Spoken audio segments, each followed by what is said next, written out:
privilégio, uma alegria muito grande estar aqui novamente na casa de Francisco, falando de Francisco.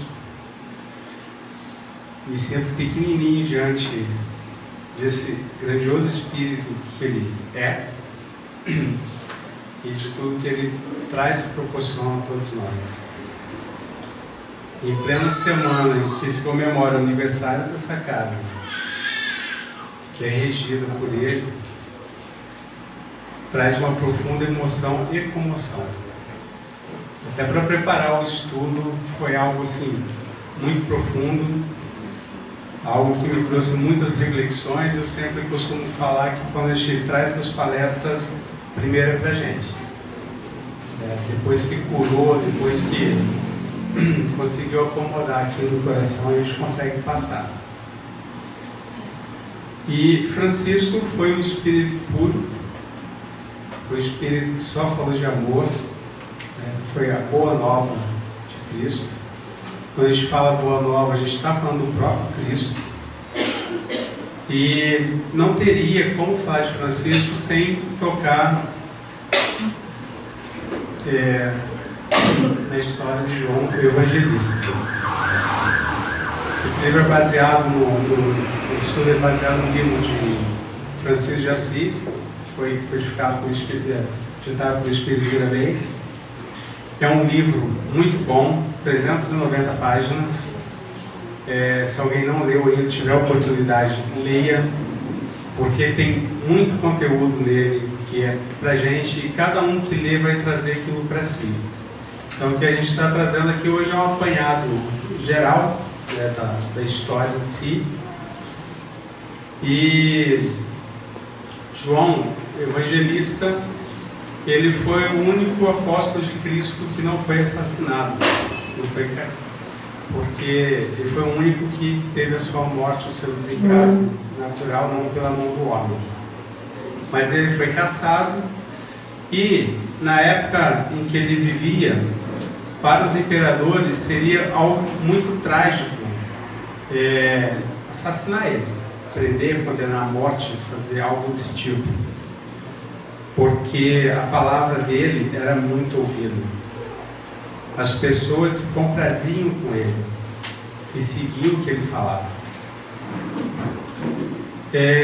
Como eles não tinham uma maneira de tirar a vida dele, ele foi exilado na ilha de Patmos, e ele ficou nessa ilha um bom tempo, vivendo junto com os soldados e com as pessoas, outros condenados que tinham. E João, ele foi o apóstolo que passou e acompanhou Cristo nos momentos difíceis, nos piores momentos para nós, mas era a vontade do Pai. Ele esteve do lado de Cristo, assim como também teve e presenciou grandes milagres, participou de grande alegria desse Cristo também. E manteve a sua fé, e manteve aquela palavra daquele Cristo até o final de sua vida. Foi o único, de todos eles, que chegou a se despedir no Calvário dele. E Cristo falou: mulher, eis o seu filho, e eis a sua mãe. Praticamente ele doou a mãe para João. E antes disso, Salomé, a mãe de João, quando ela viu a necessidade de ele seguir em Cristo, ela levou Tiago e João até a presença do Senhor de Cristo e falou para ele: Senhor, traga meus filhos para que eles possam seguir. Eu gostaria que você falasse sim. Aí Jesus fala assim para ela: mulher, não compete a mim decidir deixar ou não que os teus filhos se assentem ao meu lado, na marcha que se propuseram caminhar na terra e no céu. Eis que cada um de nós haveremos de testemunhar diante de Deus de nossa consciência o que aprendemos. No entanto, se eles suportarem comigo o cálice amargo, preparado para mim há milênios, rogaremos ao nosso Pai Celestial que os mantenha em minha companhia, para que a felicidade aumente em meu coração, e a tua vontade será satisfeita, se essa for a vontade de Deus. Ou seja, Jesus já sabia que eles iam ter uma caminhada longa ali. E perguntou: vocês vão estar em condições de suportar o que eu vou passar? E João suportou. Ele viu Tiago ser decapitado, e em vez de cair em profunda tristeza, ele simplesmente continuou, teve mais força ainda para levar a palavra de Cristo e levar as boas novas ao mundo. Na ilha de Patmos, onde João foi exilado, ele conseguiu converter vários dos soldados que estavam lá tomando conta dele, que eram os soldados que iam atrás dele em qualquer lugar que ele fosse. Mas ele era um espírito tão puro, ele dominava todas as línguas de todos os reinos da terra, inclusive, que narra um livro, ele conversava até com os peixes, com os pássaros, e quando ele não tinha mais ninguém com quem ele conversasse na ilha, ele fazia essa pregação das boas novas aos peixes. E quando você lê essa passagem no livro, é incrível como você consegue se transportar para aquele local. Você começa a imaginar aquele monte de peixinho com carinha de fora, né? Ouvindo o que ele tinha a falar, ouvindo sobre o amor. Porque Jesus sempre falou assim, amai-vos uns aos outros. Mas é muito difícil. Eu sempre, parece que eu falo aqui, né? JC, ele sabia o que ele falava, né? E ele era meio sarcástico. Ele falava assim: vocês estão achando que vai ser fácil? Não vai não. Amai-vos uns aos outros como eu vos amei. É difícil. Então não é simples. E João, nessa ilha, ele conseguia transformar essa ilha árida, essa ilha que praticamente não tinha nada ali, ele conseguia transformar aquilo num paraíso. Porque ao acordar era só alegria, e a dormir era só alegria. Você não via tristeza, não via ele blasfemar, não via reclamar. Então, para ele, por estar num grau de elevação muito grande, ele conseguia transformar tudo em coisas lindas. E se a gente for trazer isso para a nossa vida, nós por muito menos já estamos nos vitimizando. Nós por muito menos já começamos: Senhor, por que eu? Por que isso é comigo? O que eu fiz de errado? Por que está me punindo? Aí quando não tem que culpar Deus, ele começa a culpar outras coisas. E por aí vai. E aí, às vezes a pessoa está naquele momento que ela não consegue sair de determinadas situações, e aí ela começa a blasfemar até contra Deus. Fala assim: isso não é justo. Eu vou no centro espírita, eu assisto a palestra, eu leio a doutrina, eu ajudo o meu irmão, eu faço doações. Por que está acontecendo comigo? E não consegue encontrar uma resposta, porque nós ainda estamos muito pequenos diante dessa energia toda, estamos ainda muito pequenos dentro da divindade. Eu falei numa outra palestra que eu fiz numa outra casa que nós estamos passando por um momento de expansão de consciência. Nós estamos saindo daquela era em que nós somos os coitadinhos, que nós somos os punidos, que nós fazemos tudo de errado, e que existe uma divindade maior aqui que vai me maltratar, que vai me quebrar, vai tirar minha casa, vai quebrar meu carro.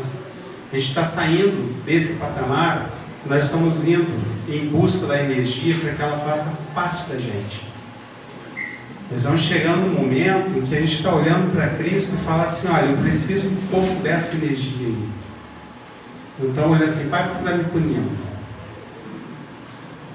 E quando a gente conseguir entender que nós somos parte dessa divindade, porque há muito já se fala no Evangelho: vós sois deuses. A gente só não descobriu ainda como. A gente não aprendeu a buscar aqui dentro ainda o que tem de bom e se conectar com algo maior. Certa feita eu estava discutindo no bom sentido, uma reunião de amigos, e tinha amigos de várias entidades religiosas, né, espírita, umbandista, protestante, e era até bonito de ver a gente numa harmonia conversando sobre Cristo, sobre Deus, né, e um respeitando o outro ali. E teve um momento que eu citei isso, né, na expansão da consciência. E aí todo mundo fez um silêncio profundo e a gente falou assim, não, realmente, a gente está no momento em que a gente acha que Deus vai punir por qualquer coisa. E a gente vende essa ideia. E as pessoas compram. Né? E quando você entende que essa energia divina é algo que você precisa buscar, trazer, interiorizar aqui em você, para que as coisas comecem a fluir. Aí fala assim, está tudo dando errado. Deus está castigando, como já falei antes. Meu vizinho tem inveja de mim. Não sei quem está me jogando energia negativa. Eu até estava falando com a Christian. Falei, Christian, nessa roda a gente discutiu sobre a energia. A mesma energia que nós temos é a mesma energia elétrica. Tudo é energia. Se você pegar uma tomada, colocar o seu carregador de celular ali, ele carregou o celular, perfeito, essa energia é positiva, né? Isso é algo bom. E se você levar um choque? É positivo ainda? Já veio uma energia negativa. Mas a energia mudou? A energia continua a mesma. O que muda é a nossa frequência. É o que a gente atrai. Por exemplo, se eu acordo de manhã, faço minha prece, eu trago para mim alegria, felicidade, eu vou elevar a minha frequência energética. Agora, se eu já acordo pensando na conta para pagar, cartão de crédito vencido, que vão cortar a luz, vai acabar o gás, vai fazer comida, aí você vai baixando essa frequência aqui até chegar a 20, que é a frequência da tristeza, daí para baixo. E quando você olha e fala assim, meu Deus, o que você está fazendo? Estou baixando minha frequência aqui também. Aí eu falo assim, mas como que funciona isso? Eu falo assim, imagina um lugar bem amplo, plano, todo escuro. Aí lá no meio tem uma luzinha. Vamos botar uma vela, uma velinha acesa. Se você se aproximar, você vai estar na luz. Você começa a se afastar, você vai para a escuridão.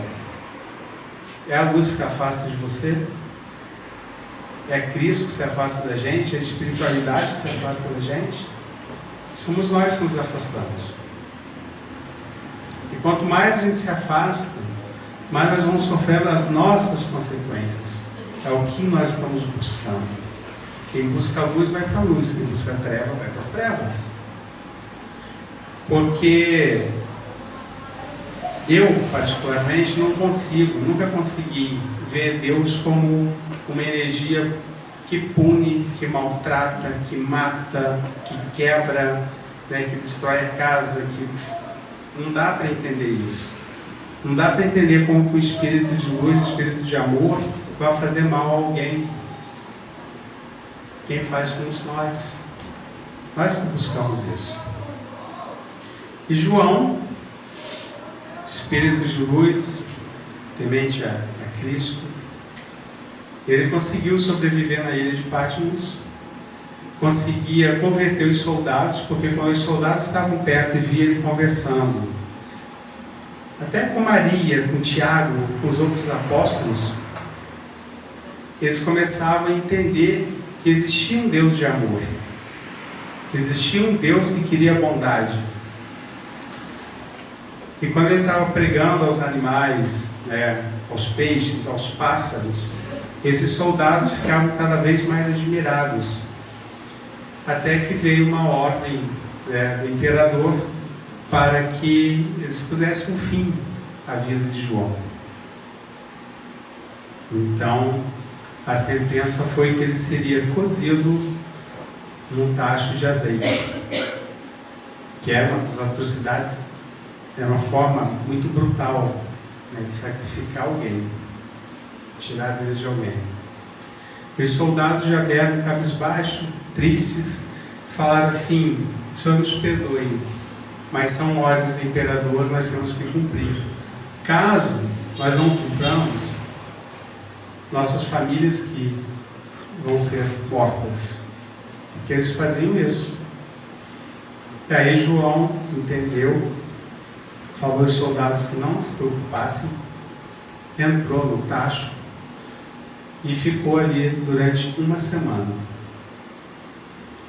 Quando os soldados viraram o tacho, achando que só iam achar os restos mortais de João, João sai perfeito, sem nenhuma lesão, sem ter sofrido nada, como se tivesse hibernado durante uma semana. Saiu com mais energia ainda do que ele entrou ali. Ele teve toda uma proteção espiritual.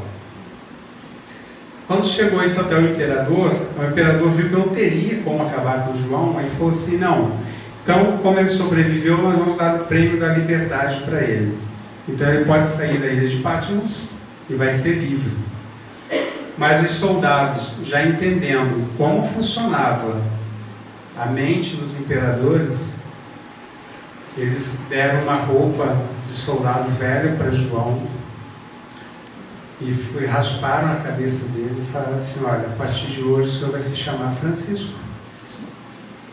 Aí ele saiu de pai João para ser pai Francisco.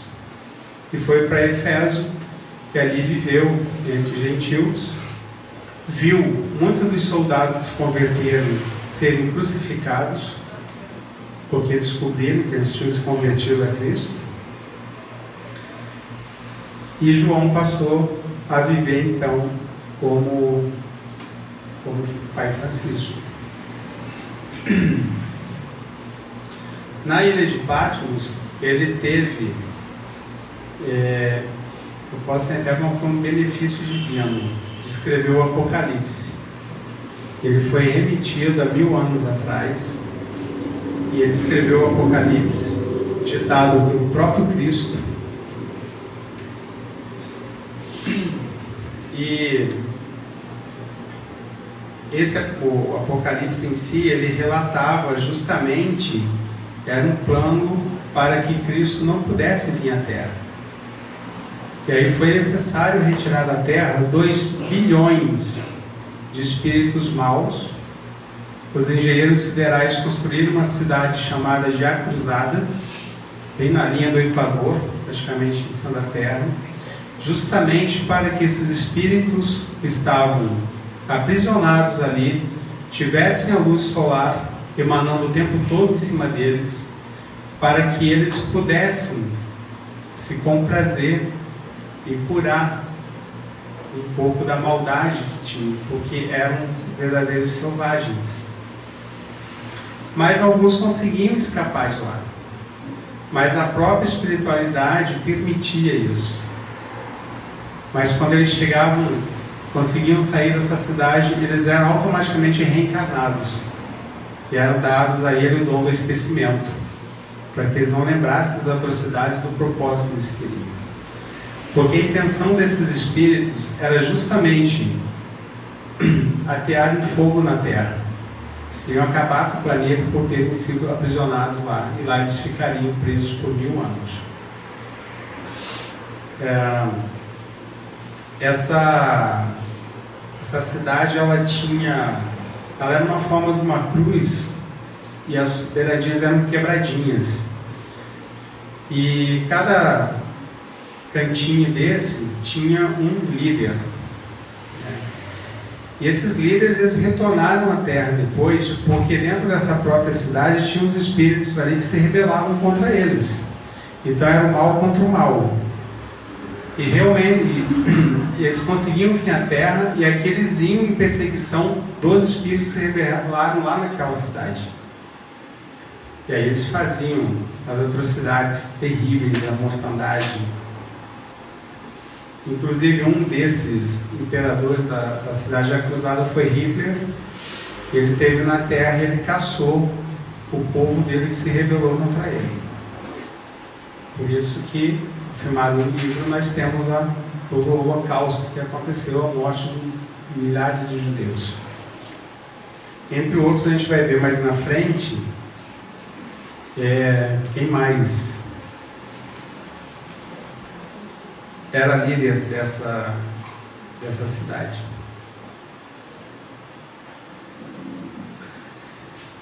Quando esses espíritos foram libertados, depois de 1000 anos presos, eles vieram à Terra e esses imperadores começaram, então, um plano para destruir o mundo usando o próprio Cristo.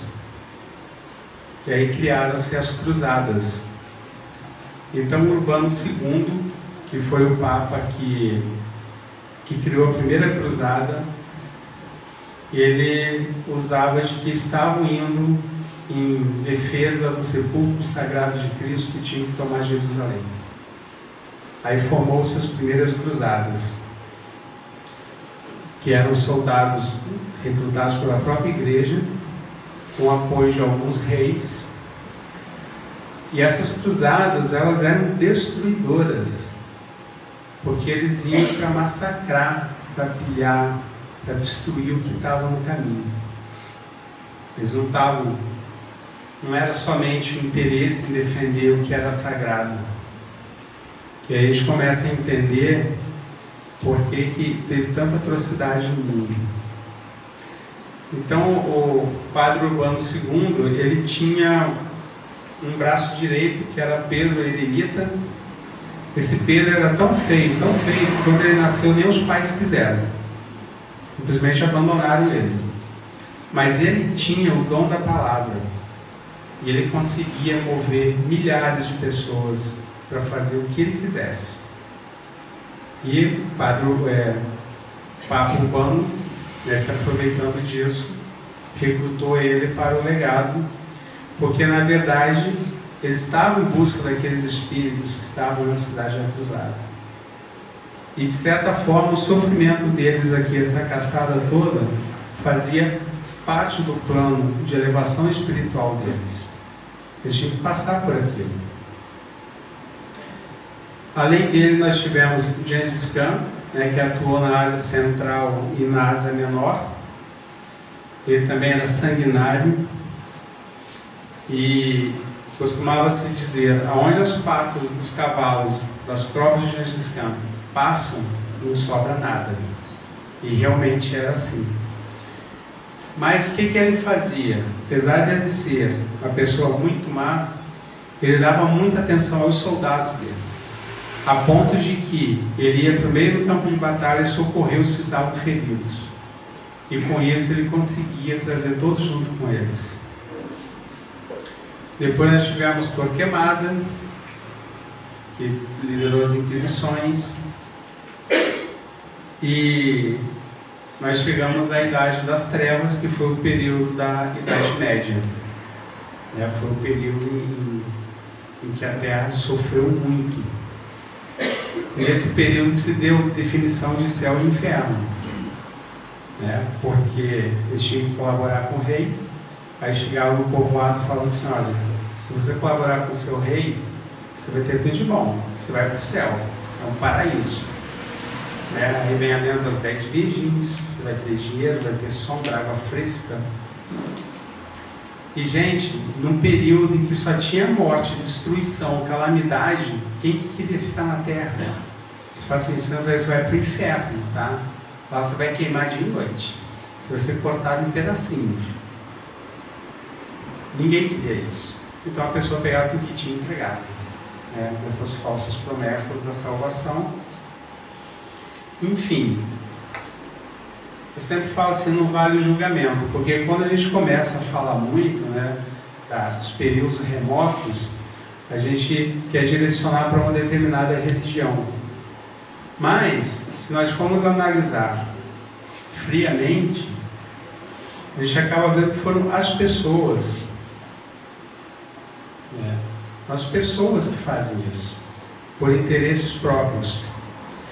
Ao ler esse livro, eu me dei conta de quanto que eu pensei errado na vida. E quando você começa a entender que tudo tem um propósito, tudo tem um porquê, você sai do julgamento. Você sai dessa fase de apontar o outro. E nós continuamos fazendo isso hoje ainda. A gente aponta o vizinho que fala alto, A gente aponta a criança do vizinho faz barulho, é só o dele que faz, o nosso não faz não. A gente olha a roupa do outro que é melhor que a nossa. A gente vê, não, lá do cabelo penteadinho bonitinho, tô ficando careca. E aí você vai trazendo sentimentos aqui. Nós estamos muito presos ao materialismo. Ele sempre quer mais, quer mais. Eu acredito que esse momento de crise que nós estamos passando foi um momento da gente olhar com mais atenção para a nossa essência, para nós como pessoas, e sair um pouco do materialismo. Não quer dizer que ninguém pode ser rico, pelo contrário, a riqueza ela foi deixada para que se pudesse auxiliar os menos favorecidos. Mas a gente está num frenesi de compra tão grande que você olha para o seu sofá e fala assim: mas o sofá que está velho, precisa de um novo. Ele aguenta mais 5 anos, mas a gente fala que precisa de um novo. Aí o marido chega em casa, vai fazer os 40 minutos dele no sofá, aí ele fala: tá deitado no sofá. Aí vai lá e compra um sofá mais confortável ainda, que estica a perninha. Esses 40 minutos viram 1 hora. E aí já começa: não, peraí, dá um tempo dele. Porque eu até estava vendo o Luciano Trendiano, ele fala assim: o homem tem os 40 minutos, porque são caixinhas que tem na cabeça. Então eu tenho que ir formando essas caixinhas. As mulheres já não, tem um emaranhado de fio ali, quando fecha curto ali, aí sobe para a caixinha do homem. Mas se o homem vem encaixotado também, né? Aí não tem como. Vocês vão pensar muito em comprar um sofá que estica a perninha agora, tá? Bom, como eu estava passando por um período de treva, um período muito sério, e a igreja em si, né? A igreja, quando a gente fala igreja, fala de Cristo, né? Quando a gente é a noiva de Cristo, ela estava perdendo o propósito, estava se perdendo muito. Já não era mais uma questão de defender Cristo, defender Deus e defender a conversão ao cristianismo, mas já estava virando um negócio, um comércio, uma pilhagem. Enquanto os papas estavam lá exibindo anéis caríssimos, de pedras preciosas, o povo estava tudo passando fome. E aí eles descobriram um bom negócio nisso.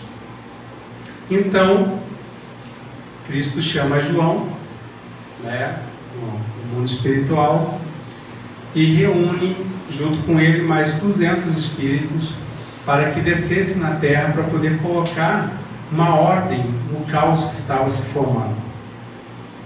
Entre esses espíritos estava a Clara de Assis, veio com ele, o Frei Luís, que era o Shaolin, e outros tantos que foram escolhidos para vir à terra para poder dar o suporte e colocar as coisas nos trilhos de novo. Então João, né, vem visitar a terra e ele começa a andar por Roma, ele começa a ver como estão as coisas, e ele estava na verdade em busca de uma família a qual ele pudesse reencarnar, porque ele teria que voltar. E aí ele, por muito tempo, ele começou a frequentar o lar da família Bernardoni, né, que é a família que ia ser a genitora do Francisco de Assis. E ele começa a pedir permissão para que ele pudesse nascer naquela família. Que é da mesma forma que acontece no nosso planejamento reencarnatório. A gente fala assim: ah, não, vou reencarnar, cheguei. Não, não é assim. Tem todo um aparato, tem todo um preparo, né? São muitos espíritos envolvidos nesse projeto. Você vem até aqui, você visita seus pais, você pede permissão para estar naquela família. Às vezes a permissão é legal, fala assim: não, eu venho, está tudo bem. Outras vezes não é bem aceito, aí vão trazer os traumas de pai com filho lá para frente. Eu costumo falar assim: cada um tem a família que merece ter, porque nós escolhemos, nós pedimos permissão para vir. Só que quando nós estamos aqui, nós não temos essa consciência muito clara, porque ainda bem que é dado a nós o dom do esquecimento. Porque imagina a gente viver aqui lembrando tudo que a gente fez lá atrás. Acho que ninguém ia dormir em paz, né? Então ele vem e pede licença à família, né, para que ele possa fazer parte dela. Ele primeiro visita a mãe dele e pede licença a ela, né? Ele aparece no sonho para ela e fala assim: minha irmã, que a paz de Jesus Cristo seja em teu coração e te faça dentre mulheres uma mãe, e que seja minha, por graça da vida. A minha gratidão nunca faltará. Por esse teu gesto de amor, agradeceria poder nascer por teu intermédio. Não sou anjo, como pensas, nem santo, como divagas em pensamento. Sou sim teu irmão em Jesus, querendo acertar naquilo com que me comprometi com os maiores da espiritualidade. E ela, em lágrimas, olha para ele e fala assim: não sou digna de mim mesmo, quando se trata da vontade do Mestre. É bom que se cumpra a vontade dos céus e não a minha, e se isso depende do meu sim, já está dado pelo coração. A felicidade e a honra são toda nossa. Saberei, emissário dos céus, ficar imune a todos os ataques de ordens inferiores, e creio que a tua ajuda não vai me faltar. O coração não me enganou, pois por inspiração já sei de quem se trata. Que Deus me ajude a compreender os meus deveres diante de tão relevante tarefa no mundo. Sim, serás meu filho. E aí acontece algo muito incrível. A partir do momento que a gente pede permissão à nossa futura mãe e que nós somos fecundados, nós espíritos começamos a andar com ela. Por isso que as grávidas ficam tão radiantes, tão felizes. Nada acontece, já está tudo bem, porque a partir daquele momento nós já estamos acompanhando a nossa mãe. E aí João, evangelista, como Pedro, o pai do futuro pai de Francisco, estava dormindo ao lado, ele abre mentalmente o véu espiritual, né, que separa um plano do outro, e os dois, ele e a futura mãe, surgem sorrindo, né, diante aos olhos do Pedro Bernardoni. E a Maria se aproxima dele, com um anjo da casa, né, que era o João, estava lá, e ele ainda estava assim, meio confuso. Ele começou a falar assim: peraí, quem que é esse homem? O que está fazendo aí? Né, ele começou a trazer ciúme, trazer raiva para junto dele. E ele fala assim, aliás, ela fala, né: meu Senhor, que Deus e Jesus Cristo façam o teu coração um tesouro do bem, que a riqueza espiritual do teu lar acompanhe e da terra. E aí João fala assim: eu tenho muito prazer em vê-lo junto à sua esposa, cujas qualidades nos enriquecem os argumentos, em se falando de nosso Mestre. Não nos leve a mal por estarmos nesse recinto sagrado às tuas aspirações, mas queremos falar-te ao coração nessa noite que marcará o nosso destino na terra. E aí o Pedro, ele se contrai e aceita ser o pai do João, né, na terra. E aí algo muito sublime acontece. Quando a Maria Picadilho estava já sentindo que ia ter o bebê, ela falou assim: eu gostaria de ter ele numa estrebaria, num curral. E aí a ajudante dela pega ela e leva ela, porque ela queria dar à luz a Francisco da mesma forma com que Cristo veio ao mundo, na simplicidade e na humildade. E aí, quando ele nasceu, ela deu o nome para ele de João, que é Giovanni, italiano. E quando o Pedro Bernardone estava viajando, chega, aí ele fala assim para ela: não posso concordar que o nosso filho se chame João. Não me peço impossível. Tenho um compromisso moral de muito tempo que de certa maneira está ligado ao sonho. Eu me vi enfermo de doença incurável e um anjo de nome Pai Francisco impôs as mãos sobre meu corpo tomado pelas chagas e instantaneamente senti-me curado pela graça dos deuses. E quando acordei, cheio de pavor, comprometi-me comigo mesmo que, se algum dia tivesse um filho, ele tomaria o nome de Francisco. E este é o seu nome, desculpe-me, mas este é o seu nome, que seja no céu, que seja na terra. E a mulher do rico comerciante cristão silenciou sem dar uma palavra. E a ajudante até tentou interferir, mas o pai interrompeu e falou assim: obedece os meus direitos de pai da criança. Não me peço o impossível. Já afirmei na consciência esse nome, e este bravo guerreiro se chamará Francisco. Por que ele falou isso? Porque João Evangelista, ele curou um leproso. E esse leproso era o Pedro Bernardone, né, na vida passada dele. Porque João, ele tinha um rapaz que era muito rico, a família era riquíssima, e tinha mandado ele para estudar em Portugal. Mas aí tiveram que voltar com ele, porque esse rapaz estava doente. O nome dele era Pátios. Chamaram João Evangelista para ir na enfermaria em que ele se encontrava, para poder apaziguar ele com palavras de amor. Chegando lá, João Evangelista curou Pátios, que estava leproso. E a lepra era uma doença temida. Então, quando alguém tinha lepra, ela era isolada, ela era excluída. Aí era encaminhada para o local onde ficavam os leprosos. E João Evangelista foi lá e fez curas, né? Conseguiu curar a lepra de muitos dos que estavam doentes. E o futuro pai de Francisco era um deles. Então, no sonho, ele voltou àquela situação.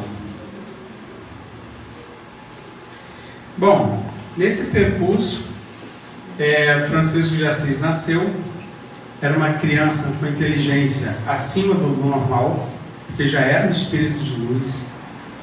Aos poucos, ele conseguia se recordar de alguma coisa da vida passada e começou a ir contra os princípios do pai, porque a família era muito rica. Ele discordava da forma com a qual o pai tratava os empregados, tratava os fregueses, da forma como ele barganhava as vendas, e eles começaram a entrar em atrito. Aí Francisco começa a fazer o contrário do que o pai fazia. Ele era mais amável, ele olhava mais pelas pessoas, se doava mais, era justo. Até que um dia ele foi visitar uma das propriedades do pai, e nessa propriedade ele viu vários escravos que trabalhavam pesadamente, comiam praticamente trabalhando também. Ele se condoeu com aquilo e deu ordem aos capatazes para que todos pudessem descansar. Aí o capataz falou assim: não, eu não posso, seu pai falou que não pode. Não, mas isso aqui é meu também, estou mandando parar, vamos parar. E aí ele se recostou no campo e começou a observar todo mundo. Aí uma voz veio para ele e falou assim: Francisco, você não pode interferir no destino dos outros. Cada um está passando pelo que tem que passar. Cada um está buscando a sua elevação espiritual sendo escravo. Foi assim que eles escolheram. E é assim que vai ser. Ninguém tem o direito de interferir nas escolhas individuais. Porque quando a gente faz o nosso planejamento reencarnatório, a gente escolhe o que a gente vai ser, pelo que eu vou passar, o que eu vou ter aqui. Eu, por exemplo, já estou bem consciente que eu não vim nesse mundo para ser rico, mas também não vim para passar fome. Então, tá bem, né? Eu estava mostrando isso para o meu filho tem 5 anos, a gente passando, ele viu as pessoas dormindo embaixo da marquise. Aí, papai, por que eles estão dormindo ali? Eles não têm casa? Eu falei, não, filho, infelizmente eles não têm casa. Ele, tadinho deles. Eu falei assim, sim, mas Jesus está olhando por eles. Aí quando nós chegamos à noite em casa, a gente foi fazer o Papai do Céu, né, sempre. Aí a gente vai agradecendo todo mundo a ele. Espera, papai. Aí Jesus, olha para aquelas pessoas que estão embaixo da marquise. Não deixe que nada de mal aconteça com elas. Aí ele fala, em nome de Jesus, amém. E quando a gente vê alguém que está na cadeira de roda, alguém que está passando uma necessidade muito grande, nós temos sim que fazer a nossa parte de ajuda. Mas ajudar é você também não entregar tudo para a pessoa, mas sim o suficiente para que ela possa se erguer, sair daquela situação que ela se encontra. Dentro da constelação familiar, a gente fala assim, quando você olha alguém e sente muita pena, você quer ser pai dessa pessoa. Aí você começa a fazer muito por aquela pessoa. Inconscientemente, ela vai fazer algo para te atingir, para mostrar, olha, você está fazendo muito por mim. E aí a gente fala assim, nossa, fulano fez isso por mim, mas eu ajudei tanto. E realmente, porque a gente ajudou demais. Então, quando você dá demais, vai trazer algo não muito bom para você. E o que você ganha demais, também vai trazer algo não muito bom para você. Acaba gerando inconscientemente uma raiva. Não que a pessoa fale assim, vou ficar com raiva, porque não é assim. Mas inconsciente ela começa a te mostrar, olha, você está interferindo no meu destino aqui. Eu sou grande, deixa isso aqui comigo que aqui eu vou resolver. E a gente faz, sim. E aí, voltando a Francisco, ele entendeu a parte lá da fazenda, que ele não podia interferir, e resolveu então que ele ia para a guerra, porque a cidade de Assis estava em guerra com outra cidade vizinha. Aí ele resolveu que ia ser soldado e ia lutar, porque estava indo contra o pai, estava uma situação não muito boa entre eles. E nessa guerra, os soldados de Assis pedem a guerra, muitos são mortos, e Francisco é preso. Aí ele passou 1 ano preso. Aí nesse 1 ano preso ele adquiriu malária, ele teve problemas de fígado, problema no pulmão. Como o pai tinha muito dinheiro, conseguiu resgatar ele, né? Conseguiu pagar a fiança dele e trazer o filho de volta. Mas ele voltou e decidiu que ia entrar para a guerra da igreja e ia fazer parte do exército da igreja. Aí queria ser um general. Aí ele foi para lá também. Na primeira marcha que ele ia participar de uma cruzada, ele andou 15 quilômetros, teve que voltar, porque ficou doente de novo no meio do caminho. Voltou para a cidadezinha de Assis. E quando ele estava retornando a Assis, num determinado momento da vida dele, que ele não estava entendendo muito bem, ele ouviu uma voz assim, e Cristo falou para ele, Francisco, reconstrói a minha igreja. Aí ele falou assim, já sei, eu tenho que construir uma igreja. Aí foi numa igrejinha que estava depedrada e começou a reforma daquela igreja. Mas ele não tinha dinheiro para fazer aquilo. Aí ele vendeu alguns tecidos do pai e foi lá, o Frei comprou as pedras que ele precisava. Mesmo assim o Frei não queria vender para ele, porque não tinha dinheiro para pagar, mas ele conseguiu ir lá e pagar depois. Mas os pesos da moeda que ele pagou para esse Frei tocaram tanto esse Frei, tanto, que ele começou a se sentir muito mal por ter cobrado aquilo. Ele começou a entender a intenção de Francisco, que era reerguer a igreja. E ele acabou doando as pedras e devolvendo o dinheiro. Mas Francisco continuou na reconstrução da igreja. Só que ele entendia que era uma construção física. E não era isso.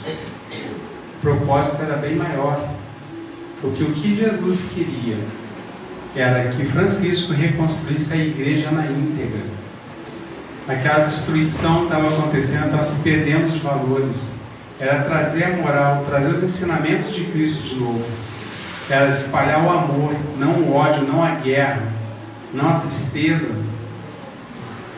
E esse que era o objetivo dele. E às vezes a gente não entende o nosso objetivo. A gente não sabe o que a gente está fazendo aqui. A gente traça uma meta, não consegue cumprir, não sabe por quê. Eu vou pedir para quem quiser fazer, ficar em pé só um pouquinho. Não precisa ser todo mundo não. Pode ficar. A gente vai fazer só uma coisa bem simples. Aí. Vocês vão fazer o seguinte. Vocês vão calçar a frente do pé de vocês. Tá? Aí com o braço direito de vocês vão pensar num objetivo que vocês querem para a vida de vocês. E vocês vão girar o braço que der para esse objetivo. Pode fazer. Cuidado só para não bater no coleguinha do lado. Olha para esse objetivo. Olha para onde vocês estão apontando o braço. Memoriza esse lugar. Pode ser de olho aberto. Tá? Não fecha o olho não. Olha bem para onde vocês estão apontando o braço. Tá. Agora, pode baixar o braço.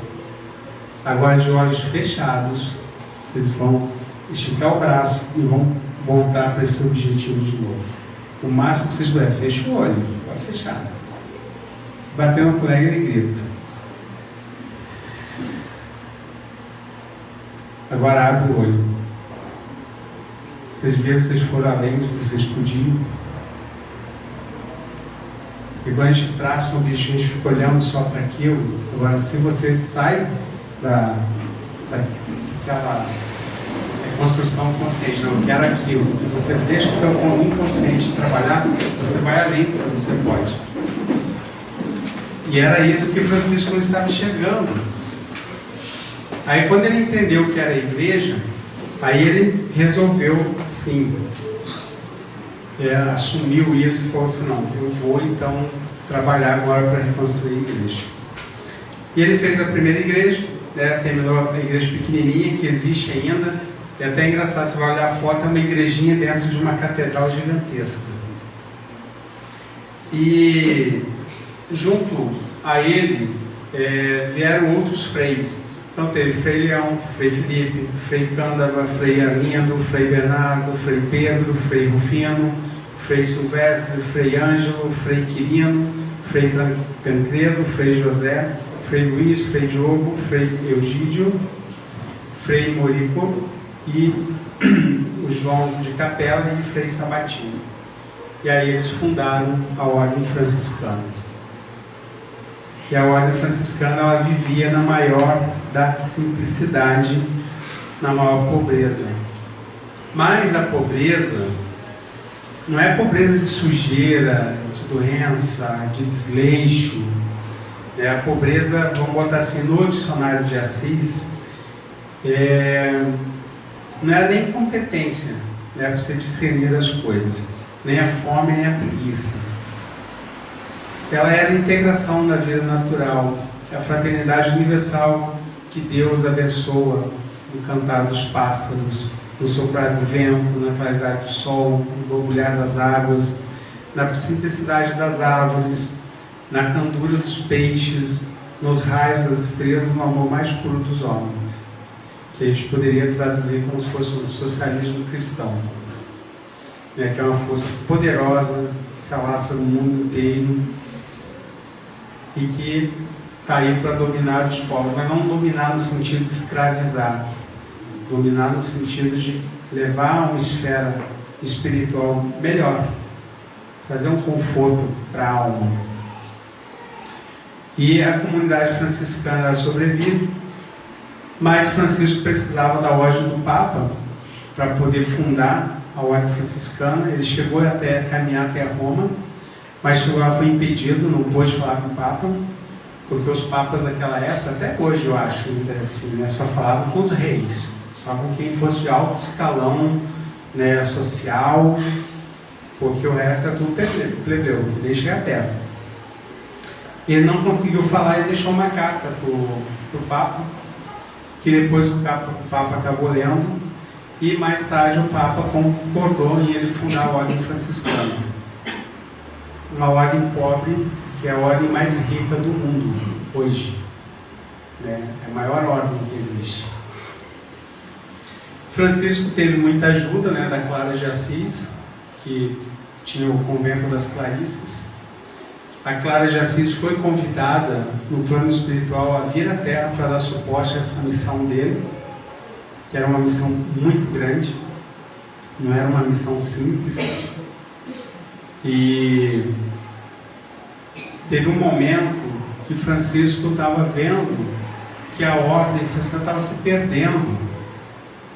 As pessoas estavam se desviando do caminho que ele tinha trilhado, como acontece sempre, não é novidade. A coisa começa muito bem e as pessoas começam a deturpar a coisa.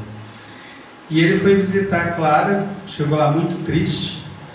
Aí Clara virou para ele e falou assim: Francisco, eu sei qual é o seu problema. Aí ele falou assim: como assim? Você é muito apegado aos bens materiais. Aí foi uma surpresa para ele, né? Como assim? Os bens materiais? Né? Eu não tenho nada, não, né? Praticamente não uso nada de ninguém, só tenho para ele sobreviver.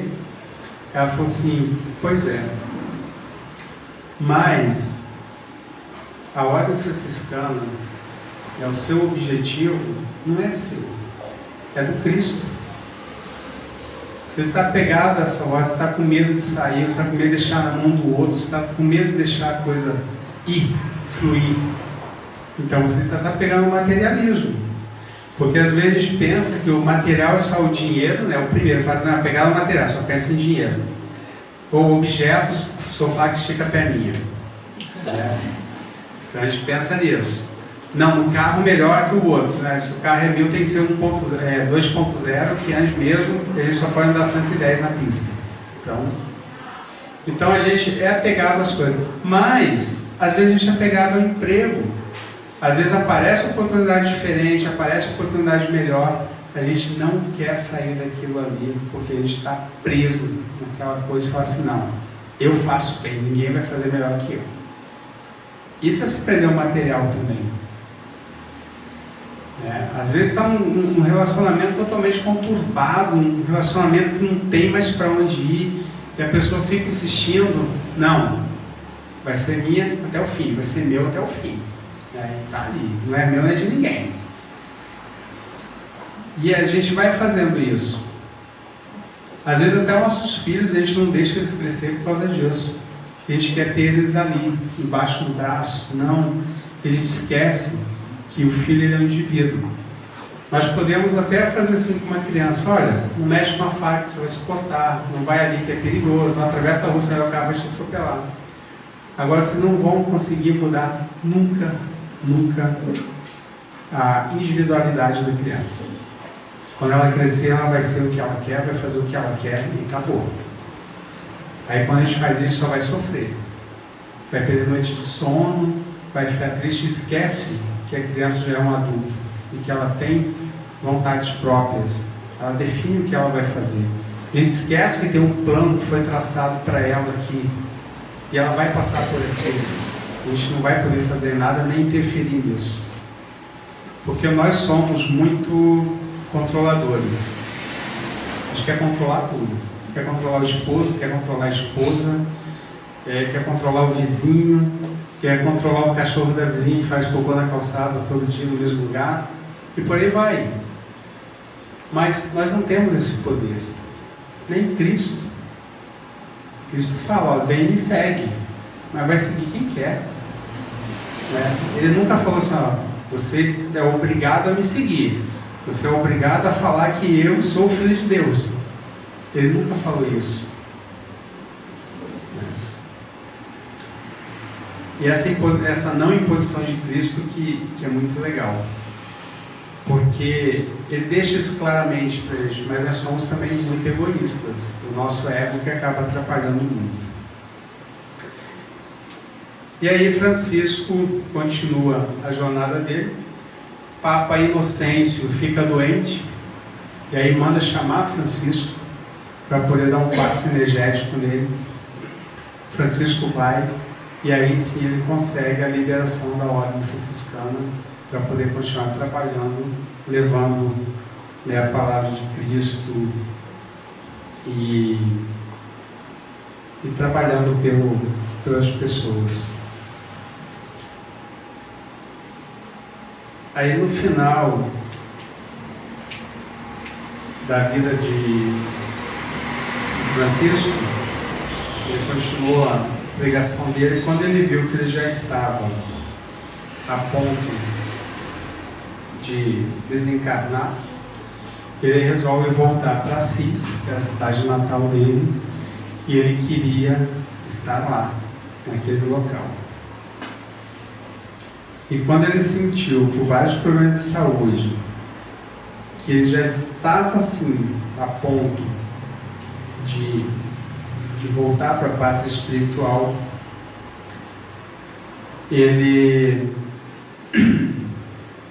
pede para ser levado a um local de muitos leprosos, e quando iam passando com a maca, todos iam tocando nele e sendo curados.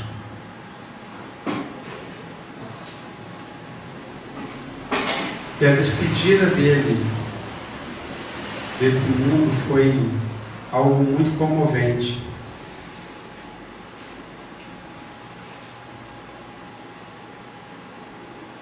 E aí os momentos finais, eu até vou ler porque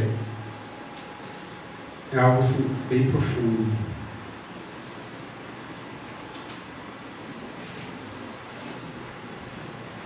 E Clara estava presente, né? Ela falou assim: o vento roçava o rosto de Clara como se fosse as mãos de Francisco, e ela agradeceu ao Senhor pelo prêmio da comunhão espiritual. Francisco tinha um amor muito grande por Clara, mas não era um amor de homem e mulher, de sexo, de atração. Era um amor incondicional, que ela na verdade veio para dar suporte a ele. Sentou-se ao lado do fardo inerte, cerrou os olhos em oração e viu nitidamente Francisco de Assis acenando-lhe as mãos em ascensão para o infinito. E Francisco regressa à pátria espiritual, palmilhando a estrada iluminada pela sua própria luz, a fim de assumir novos encargos, como o verdadeiro preposto divino a operar em favor das criaturas, juntamente com aqueles que colaboraram diretamente para o êxito de sua missão, bem como vários daqueles que, tocados pelo seu amor, galgaram alguns degraus na escada evolutiva, forma poderosa, falange que continua em ambos os planos da vida, laborando pela salvação do rebanho de Deus, principalmente no Brasil. No âmago da terra uberrina, para a implantação definitiva da árvore do Evangelho de Nosso Senhor Jesus Cristo. E se a ele, o apóstolo querido, foi dado o vislumbre do futuro de bilhões de criaturas na esfera planetária, concedida pela excelsa misericórdia por coerência da suprema justiça, não poderia ser outro o seu amoroso executor. Porque se ele teve essa visão, né, como era João ainda, então ele teria que vir executar essa reforma da igreja, né? Quando a gente fala da igreja, a gente está falando de Cristo. E falar de Francisco hoje foi um dia muito especial, e aí a gente vê aquela saudação dele: paz e bem. Divaldo Franco tem uma passagem muito legal, um texto que eu estava lendo dele, que ele estava visitando um hospital de leprosos, e ele chegou no corredor e ele simplesmente parou. E a pessoa que estava do lado dele falou assim: o que foi, Divaldo? Você está passando mal? Aconteceu alguma coisa? Aí ele falou assim: não, eu estou vendo Francisco. E Francisco está aqui para abraçar os leprosos, para distribuir o amor, para mostrar a pureza do ser, para nos mostrar que não é só o material que nos faz evoluir, que nos traz conforto, que nos leva para a vida, mas o amor. os sentimentos mais profundos para com o outro. E o que Francisco pede nessa hora é que nós abracemos os leprosos. Nós demos um abraço de cura neles. Quem são os leprosos hoje? Quais são as chagas que apodrecem a nossa alma? É a inveja, é o ódio, é a amargura, é a maldade. Esses são os leprosos. E o que Francisco pede hoje na casa dele é que a gente possa dar um abraço aos nossos leprosos. E a gente pode começar abraçando o leproso que está do nosso lado.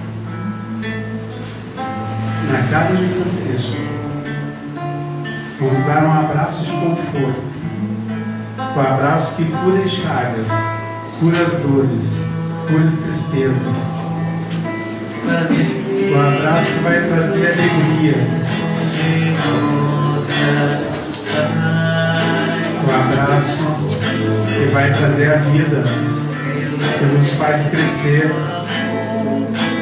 O abraço que nos faz olharmos para nós como essência, não como pobres coitados, como vítimas. Não nos cabe mais, nesse momento, nós nos vitimizarmos, mas cabe sim a oportunidade de nós olharmos para Cristo, se apropriarmos dessa energia divina e sermos instrumento dele, para que a gente possa tornar o mundo melhor e nós melhorarmos. Essa aqui é a vontade de Francisco.